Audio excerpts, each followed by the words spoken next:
queda guardado, porque la idea del momento 3 es trabajar con, con producciones, con diferentes tipos de contenidos digitales que ustedes van a tener que desarrollar eh, para poner en el aula, en este módulo introductorio que todos los grupos tienen que hacer, los contenidos que también ustedes ya adelantaron en el momento 2. Entonces, entre este momento 2, que hicieron una cosa muy general en relación a lo que había que desarrollar para el, muy introductoria, no general, lo que había que desarrollar para el módulo introductorio y la entrega del momento 3, ustedes ahí tienen que ajustar lo que han venido diseñando, volver a revisar a ver cómo se van a distribuir y qué tipo de recursos van a utilizar. Ya ahora no en clave suposición o hipótesis, sino empezando a aplicarlos, ¿no? Y utilizarlos. Entonces, puede suceder que cuando uno vaya a poner en práctica algo, se avive que tal vez un recurso le conviene mejor que otro. Entonces, de hecho, yo les abro la puerta que hagan esa experimentación y de últimas hagan ese ajuste si lo necesitan.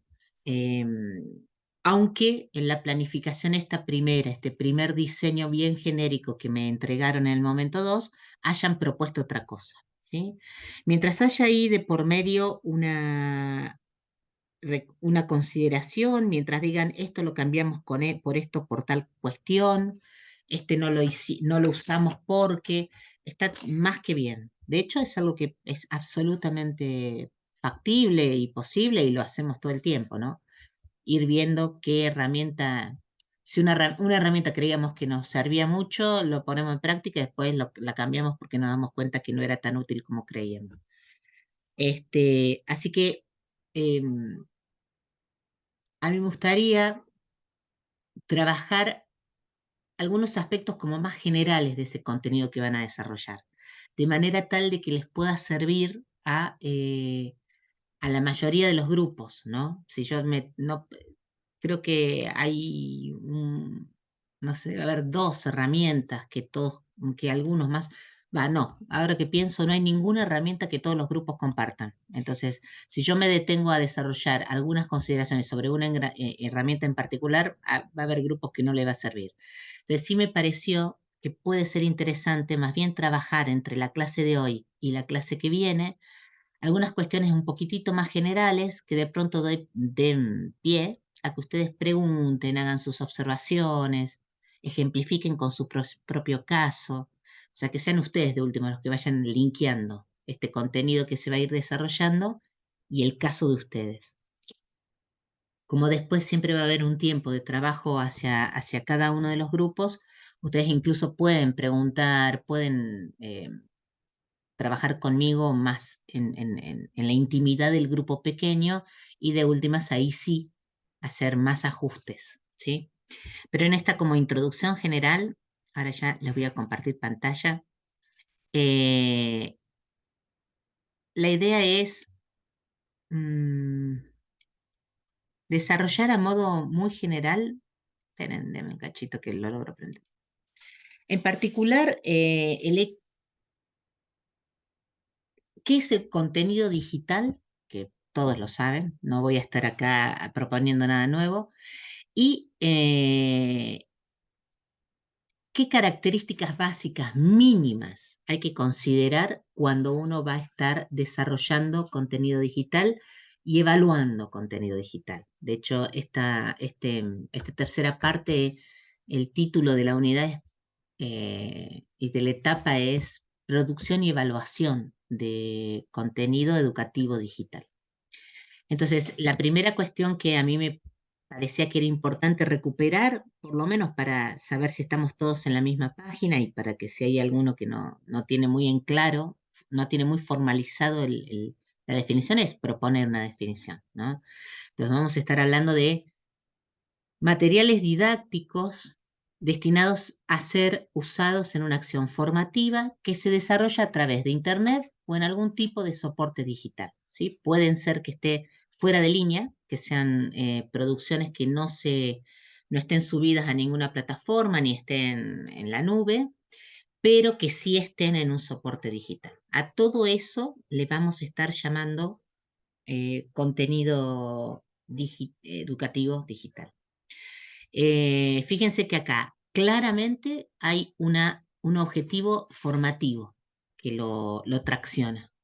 ¿Sí? No, hay muchos contenidos digitales y hay muchos contenidos que son muy buenos y que se difunden mucho y que cumplen su función comunicativa, pero en este caso vamos a estar hablando no solamente de comunicar una información, sino de que esa manera de comunicar y esa manera de expresar un contenido esté puesto en relación a una intencionalidad de formación. Por eso era tan importante y es tan importante que ustedes expliciten el enfoque.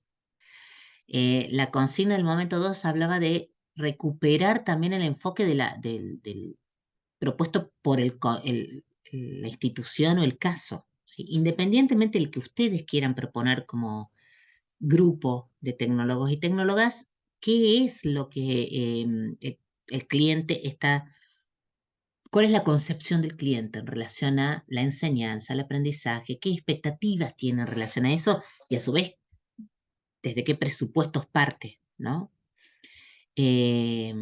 Porque ese contexto es muy importante para la definición del contenido. Independientemente que después ustedes, ahí va a aparecer el contenido propiamente dicho, que va a estar dentro de esta producción que van a tener que hacer, va a aparecer el otro, el estudiante o la estudiante, entonces también ahí eso hace que uno tenga que pensar el tipo de herramienta, la forma de usar, cómo proponer el contenido. Pero lo que es también lo que es esencial y más de una vez ni se explicita ni nada, pero es esencial, es el enfoque pedagógico que hay por detrás de lo que se vaya a hacer. Y más en chiquito tal vez, más en concreto, ¿qué intención hay formativa en relación al desarrollo de este contenido? Entonces, eso es como clave además de lo que nosotros vamos a estar viendo en el momento 3 y lo que con Lulú vamos a estar viendo en cualquiera de las producciones que ustedes hagan. O sea, ustedes pueden hacernos unas producciones o proponer producciones que tengan una alta calidad en relación al diseño gráfico, por ejemplo. El uso de colores, las proporcionalidades de los elementos que cargan, el tipo de imagen que cargan, o que sean objetos hipertextuales, digamos, que salte, que plantee una mapa conceptual interesante. Si eso no está puesto en diálogo con el enfoque pedagógico o el escenario de enseñanza que estuvieron construyendo en el momento 2, bueno, vamos a tener que hacer un ajuste, ¿sí? O no está respondiendo a lo que se pide, porque a veces se cree que por poner mejores colores o por poner una más interactividad o por poner, no sé, cosas más sofisticadas en cuanto al aspecto, están haciendo un mejor material didáctico y no es así. Así que yo hago este panorama para que se comprenda en esta definición dónde estamos poniendo el énfasis, ¿sí? Y que no se les pierdan de vista a la hora de ustedes ahora, a partir de ahora van a tener que empezar a armar la producción que empezaron que diseñaron. Entonces, bueno, que lo hagan con esta cabeza. Y si todavía no tienen en claro del todo el enfoque, hay que clarificarlo. Hay que clarificarlo. Si eso implica volver a preguntar a la clienta, háganlo. Si eso implica ponerse y volver a estudiar el material teórico, háganlo.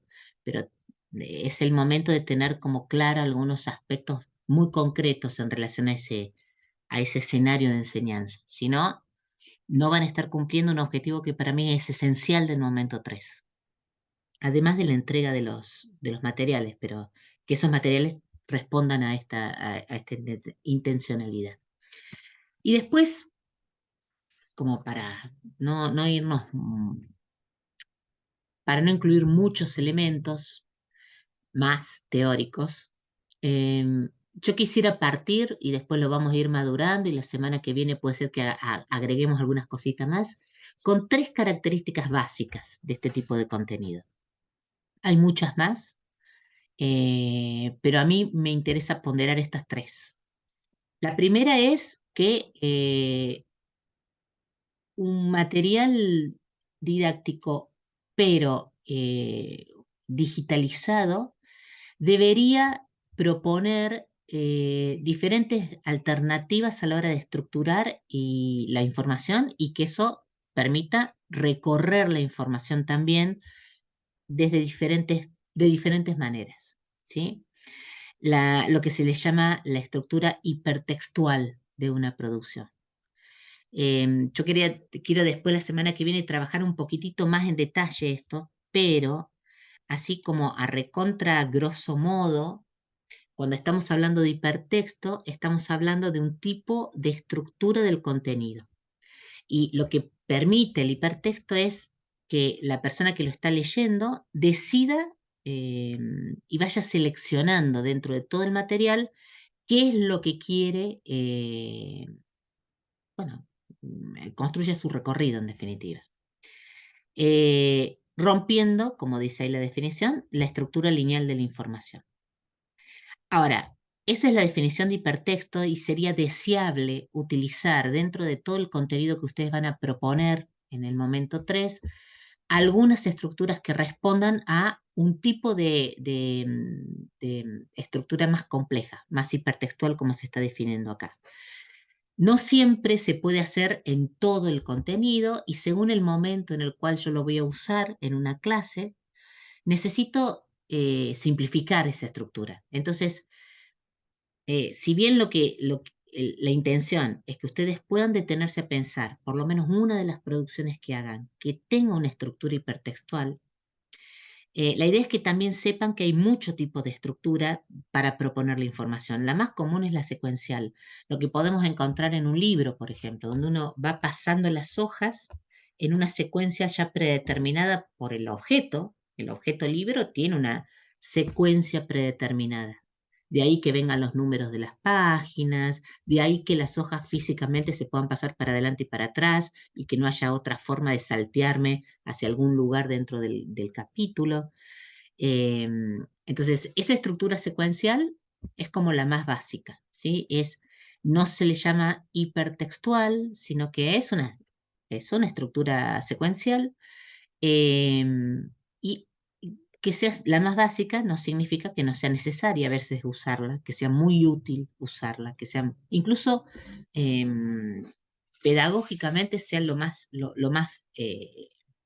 didácticamente sea lo más eh, necesario en un momento dado, sea lo que debe usarse. Entonces, la tengamos presente como una alternativa para algunas cuestiones o en general se usa mucho para las introducciones a los textos. Eh, Después viene otros tipos de estructura, como la jerárquica, como la tabular, como las combinaciones. Yo me voy a ir a un extremo como para que entiendan esto y después vamos a estar trabajando algunos ejemplitos la semana que viene, pero eh, piensen en lo que es un hipertexto, piensen en lo que es una página web, donde yo entro y hay algo de secuencialidad. Yo bajo y subo por esa página, pero de pronto me aparecen estas palabritas en azul, me aparece un link, me aparece un dibujito o un gráfico o un icono y yo al hacer clic en esos lugares puedo acceder a porciones de información alternativamente, sin que me lo obligue la primera pantalla, digamos, del scrolleo, donde yo bajo y subo sobre la página. Entonces me puedo ir entrando a secciones de ese objeto, la página es un objeto digital, eligiendo. O sea, yo, lectora de ese objeto, puedo elegir y puede haber partes de ese objeto que me queden afuera y que yo no lea o no use.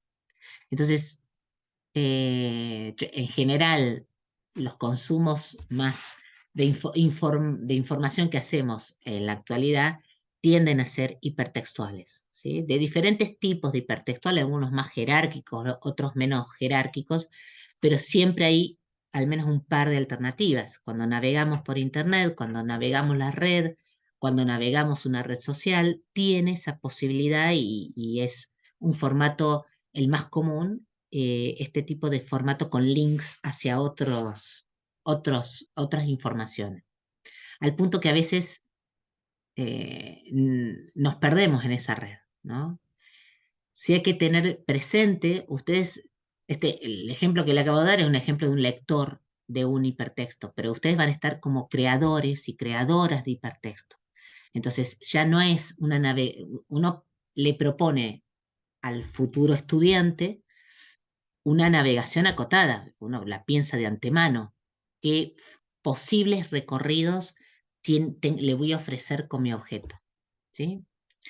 Y también tiene que preguntarse qué pasa si hace un recorrido en otro, eh, y también para qué quiero proponerle esos recorridos. Vincular porque sí pantallas no es armar un hipertexto.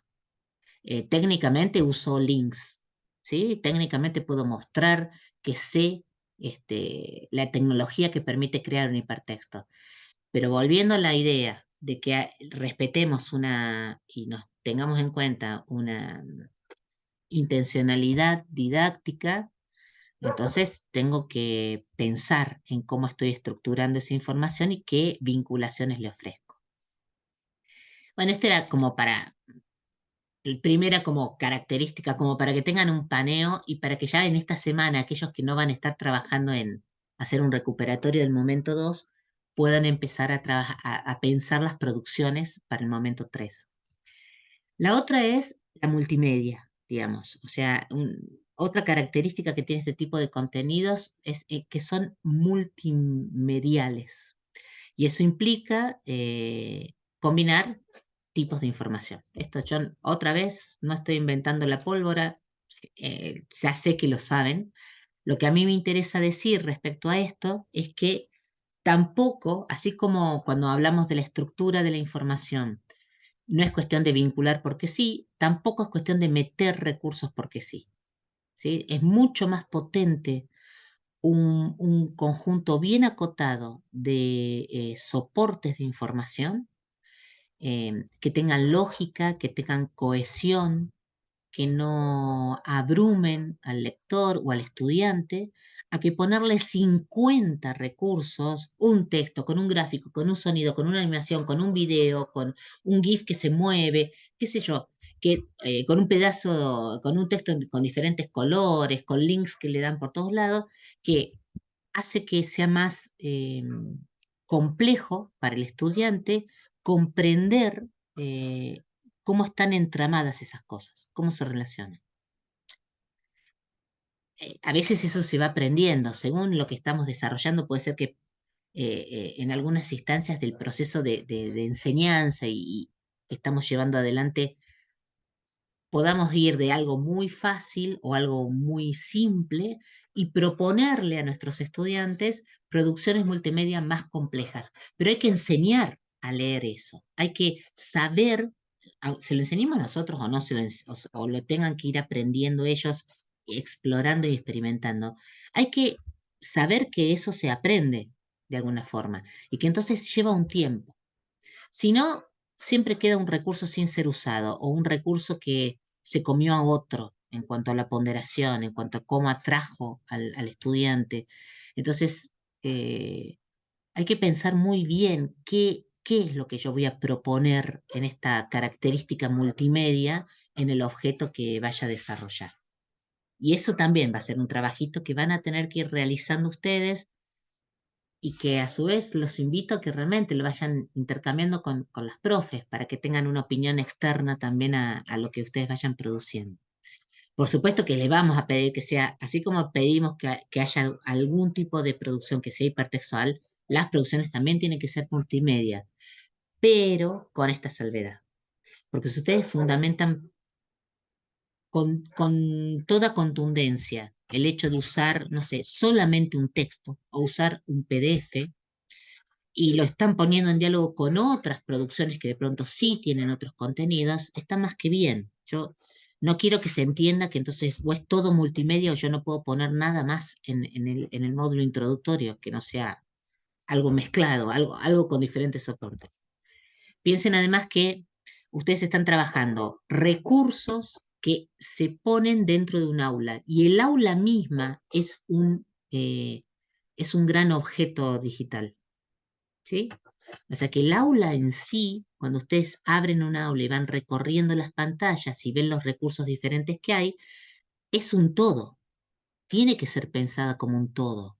Yo no puedo ir poniendo cosas en el aula como me raya, como se me van ocurriendo. Tiene que haber una lógica. La tengo que poder, de hecho, la tengo que ir construyendo y muchas veces me tengo que detener a planificarla, teniendo presente quién es el estudiante, escuchando a ver cómo la navegan, si les resulta fácil, si no les resulta fácil, pensando en qué quiero yo hacer con el aula. Entonces, de pronto que haya un PDF como un recurso, pero está en el aula que tiene otros recursos que sí son en otros soportes, hacen que en definitiva todo el aula sea multimedia, ¿sí? Que es lo que buscamos también, digamos, se piense el aula también que se piense el aula como un todo, con recursos que van a estar interrelacionados. Y la última cosita es la interacción. La última característica es el grado de interacción que se le propone al usuario a partir del contenido o con el contenido. Entonces, acá para proponer interactividad, yo les comparto como dos ejes o dos criterios o dos niveles por el cual uno le puede entrar a la interactividad. Uno le puede entrar desde la estructura que le propone a ese objeto, como decíamos recién, si yo propongo una estructura secuencial cerrada como un libro, poca nivel de involucramiento va a tener el lector en cómo relacionarse con esa información a nivel manipulación. ¿Sí? Solamente pasa las hojas para atrás y para adelante, ¿no? Es como acoto la interacción que el usuario va a tener con el objeto. Si en cambio es hipertextual, la interacción que tiene el usuario con el objeto es mucho más frecuente porque tiene que ir decidiendo por dónde va a ir y por lo tanto lo involucra más. Entonces, si yo propongo una estructura más básica, desde la estructura va a ser mucho menos interactivo. Si la propongo más compleja, ahí involucro o estoy considerando más interactividad. Y la otra cosa que uno puede reforzar también en relación a la interactividad es el diseño. ¿Sí? Ahí el diseño y teniendo presente que implica el conjunto de decisiones que uno toma para poder armar un objeto sobre qué incluye, además de cómo se muestra, porque a veces uno piensa en diseño y piensa que está hablando de el diseño gráfico, del aspecto, pero cuando hablamos de diseño de estos objetos, estamos hablando de todos los niveles que involucran la creación del objeto. Entonces, tenemos cuestiones como, por ejemplo, eh, incorporar algún tipo de elemento que permita ubicarse a la persona dentro del objeto, los llamados mapas de navegación. Eso se tornan como indispensables cuando el objeto es complejo. Es un espacio donde yo puedo ver, usted está aquí, estos mapas que uno encuentra cuando visita espacios grandes y con muchas habitaciones, un museo, por ejemplo, o una dependencia pública, que uno entra y se encuentra con un mapa que dice usted está aquí y entonces uno puede reconstruir o planificar de antemano por dónde va a ir y qué recorrido va a hacer viendo el mapa. Bueno, eso se le puede agregar a los objetos. Eso también ayuda mucho cuando el objeto es complejo a poder tener una vista de pájaro de vuelo, digamos, de altura, de en general qué me va a proponer este objeto. La otra cuestión que hace a la interactividad y eso ayuda a la interactividad, a que la persona sepa cómo ir, con qué parte del objeto interactuar para lograr lo que quiere, digamos, para llegar a la información que quiere. Después, bueno, cuestiones bien prácticas como poner links o botones de acción. Botones de acción se le suele llamar a los iconos o como las flechitas, las casitas, estos iconos que permiten em, accionar sobre el contenido, sobre la pantalla. Eso, por supuesto, permite interactuar con el objeto. Proponer formas de comunicación, esto especialmente funciona mucho en el aula, cuando yo propongo un foro, cuando propongo un chat, cuando propongo, no sé, algún tipo de comunicación sincrónica, una videoconferencia.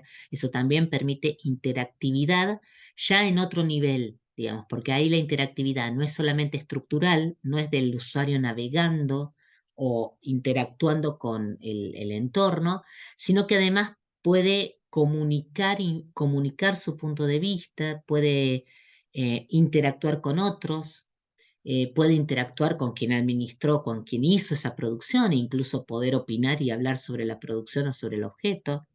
Entonces, en ese sentido, es interesante no perder de vista las formas de comunicación que permiten un nivel de interactividad diferente y muchas veces, especialmente si estamos en un proceso de aprendizaje, acompañando un proceso de aprendizaje indispensables, ¿no? Para saber por dónde está yendo el estudiante. Y después incorporar objetos informacionales que puedan o no ser ejecutados, es decir, poder añadirle a este diseño algunas partecitas o porciones que, el, que presupongamos, que tengamos como hipótesis que el usuario puede no ver, puede no usar, pero también sí, y considerar en qué casos puede el usuario necesitar de entrar a ese objeto de información.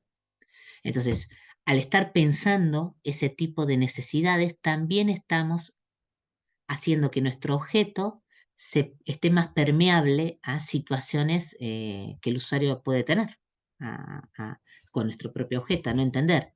Por ejemplo, cómo se hace algo. Y entonces pienso como un objeto informacional, una ayuda, ¿no? Una pantalla donde muestre esto se hace así. De pronto el usuario nunca lo usa, entra y nunca va al signito de pregunta o a todas las ventanas que armamos de ayuda. Y de pronto sí. Como sea, eso habilita un espacio en el cual el usuario interactúa con el objeto y también le da pistas de cómo manejarse con más autonomía en el objeto. Entonces, genera también a la larga otro tipo de libertad de interacción de parte del objeto, perdón, del usuario. Y bueno, y dicho eso es lo que, digamos, me parece importante hacer como esta introducción bien general de este contenido, para después, la semana que viene, ver de profundizar algunos aspectos en particular, incluso ustedes puedan traer algo en particular. Recuerden que están las fuentes recomendadas para este tercer momento que habla del diseño, concretamente el diseño de aulas virtuales, de entornos, y dentro de eso incorpora el diseño de los recursos que van en esos entornos. Pero bueno, me parece importante hacer como un encuadre general. No sé si ustedes